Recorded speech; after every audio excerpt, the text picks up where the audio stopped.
जय हिंद प्यारे बच्चों। इसके पहले वीडियो में एस.डी. यादव के हमारे 2 चैप्टर कंप्लीट हो चुके हैं। हम लोग संख्या पद्धति को पूर्णतया समाप्त कर चुके हैं, उसमें किसी बच्चे को कोई दिक्कत नहीं होगी।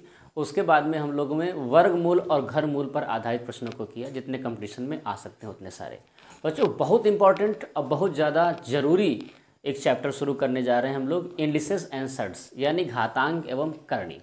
वो भी अपनी स्टाइल में, बिल्कुल सिंपल लैंग्वेज में, ऐसा कि कक्षा 6 के बच्चों को भी समझ में आ जाए बहुत जल्दी से, बहुत आसानी से। तो बेटा इस वीडियो में हम लोग केवल और केवल घातांक करणी के 10 महत्वपूर्ण नियमों को इसमें सीखेंगे और उसके बाद में फिर प्रश्नावली को हम लोग शुरू करेंगे। ध्यान रखिए, S D. Yadav as a reference book हम लोगों ने लिया हुआ है। ये प्रैक्टिस करने के लिए शुरुआती बच्चों के लिए बहुत अच्छी किताब है। चलिए शुरू करते हैं। तो सबसे पहली बात है कि घातांक किसे कहते हैं बेटा। तो घातांक शब्द का पोस्टमार्टम करिए तो निकलेगा घात का अंक।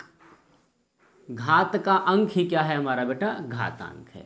अब घात का अंक का मतलब समझिए आप, जैसे आप लोग पढ़ते होंगे 2 की घात 4, इसके ऊपर कोई चीज़ लिखी होती है तो उसे घात बोलते हैं, 2 की घात 4। ठीक बेटा, तो ये जो 4 है ये है बेटा घातांक। और जो नीचे वाला होता है इसे हम लोग बोलते हैं आधार। ठीक है बेटा, जो ऊपर वाला है वो घात है या घातांक है, जो नीचे वाला बेस है इसे हम क्या बोलते हैं, आधार बोलते हैं। ठीक, तो ये हमारा हो गया घातांक। तो करणी क्या है, ध्यान से समझिए। जैसे 2 की घात 4, 2 की घात 5, 2 की घात 2, 2 की घात 3, 2 की घात 1, 2 की घात 0, यहाँ तक जो होंगे ये सब होंगे हमारे घातांक। तो करणी क्या है बेटा, बेटा जो बटे में घातें होती हैं उसी को हम करणी बोलते हैं। साधारण भाषा में जो बटे में घातें हैं उन्हें ही हम क्या बोल देंगे, करणी बोल देंगे। यानी ये तो है 4, अगर किसी चीज़ के 2 के ऊपर अगर 1/4 हो जाए तो ये 1/4 क्या है, इसे हम बोलते हैं क्या, करणी। इसको घातांक भी बोल सकते हैं, बिल्कुल बोल सकते हैं। ठीक है, यानी 0 से कम अगर हमारी घातें आ रही हैं, बटे में आ रही हैं, 1/2, 3/4, 5/6, तो इन सभी को हम लोग बेटा बोलेंगे करणी। ठीक है, अब क्योंकि ये घात का ही रूप है, किताबें अलग अलग पढ़ाती हैं, घातांक को अलग तरीके से पढ़ाती हैं, करणी को अलग तरीके से पढ़ाती हैं, सजाती करणी, विजाती करणी, कोई टेंशन नहीं लेनी, ये घात के ही रूप के हैं, इसलिए करणी को भी हम लोग घातांक के नियमों के आधार पर ही सॉल्व करेंगे बिना किसी दिक्कत के। चलो तो फटाफट घातांक के जो नियम है वही करणी पर लागू होंगे। घातांक के नियम को फटाफट रिवाइज कर लेते हैं, आप लोग नोट्स जरूर साथ साथ बनाते रहिएगा। देखिए, आधार बराबर तो एक बार, इसका मतलब समझे बेटा। जैसे 2 की घात 4 लिखा है और 2 की घात 6 लिखा है, अगर आधार बराबर मिल जाए तो हम उसको एक बार लिख सकते हैं। ये आधार 2 है, 2 है, ये दोनों बराबर हैं, तो इसको हम कैसे लिख लेंगे, इसको एक बार लिख लेंगे। और ये 4 6 कितना हो जाएगा, 10 हो जाएगा। ये 10 क्यों हुआ, अभी रूल नंबर 3 में आपको बताएंगे। आधार बराबर है तो एक बार लिख लिया, तो मन में क्वेश्चन आ रहा होगा कि सर आधार बराबर है तो एक बार लिख लिया, तो अगर घात बराबर है तो उसका क्या, तो वो भी सेम है, घात बराबर है तो उसको भी एक बार लिख सकते हैं। जैसे कहीं पे लिखा हुआ है 6 की घात 4 और 7 की घात 4, यहाँ आधार नहीं बराबर है तो क्या हुआ, घात बराबर है तो इनको एक बार लिख लेंगे। ये अंदर क्या हो जाएगा, अंदर आपस में कुछ परिवर्तन नहीं होगा, गुणा हो जाएगा, 7 छंग 42 हो जाएगा। यहाँ तक बात समझ में आई होगी। गुणा है तो घात जुड़ेगी, भाग है तो घात घटेगी। इसका मतलब समझिए, यहाँ पर एग्जाम्पल ले चुके थे, यहाँ पर दूसरा उदाहरण ले लेंगे हम लोग, बिल्कुल सेम इसके जैसा।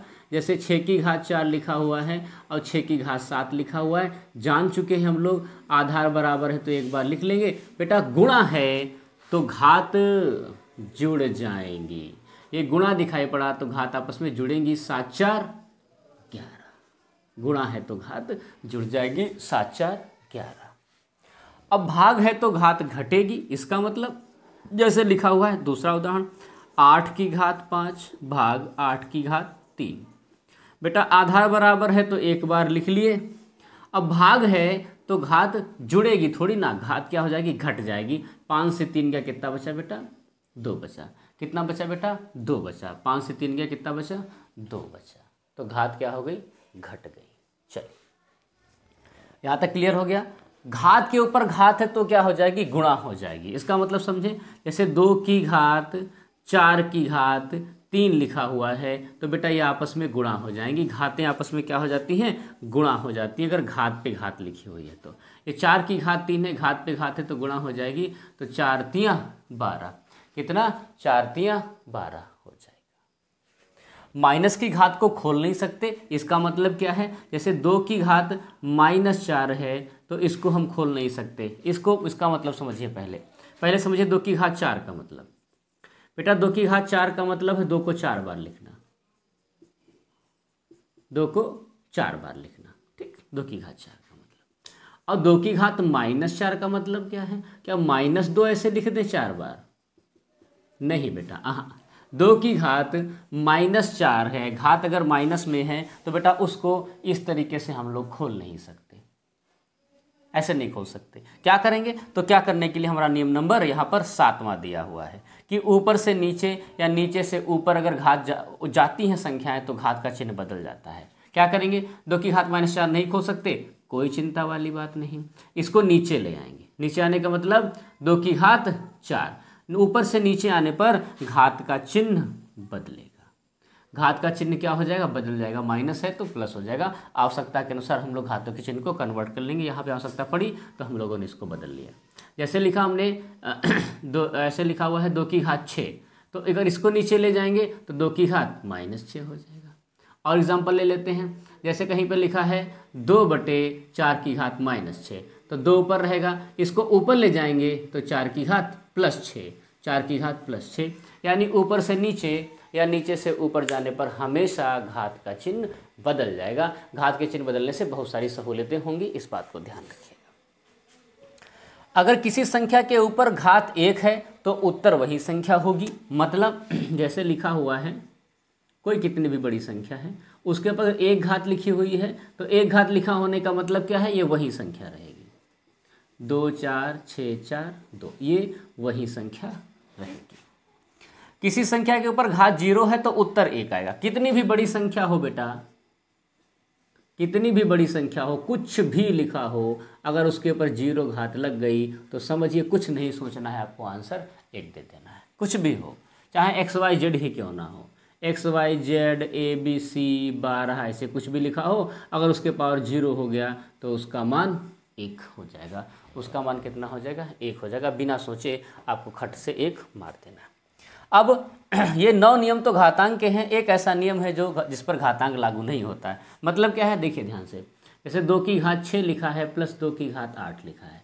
आपको मन किया होगा कि आधार बराबर है, एक बार लिख लें, लेकिन बेटा ध्यान रखिएगा, अगर घात आपके जो है घातों के बीच में प्लस लगा है या माइनस लगा है तो उस पर घातांक के कोई नियम नहीं लगेंगे। यानी आधार बराबर है तो उसको एक बार नहीं लिख सकते, ना तो घातों को आपस में जोड़ सकते हैं। घातांक के नियम केवल और केवल गुणा और भाग पर ही लागू होते हैं, जोड़ और घटाने पर लागू नहीं होंगे।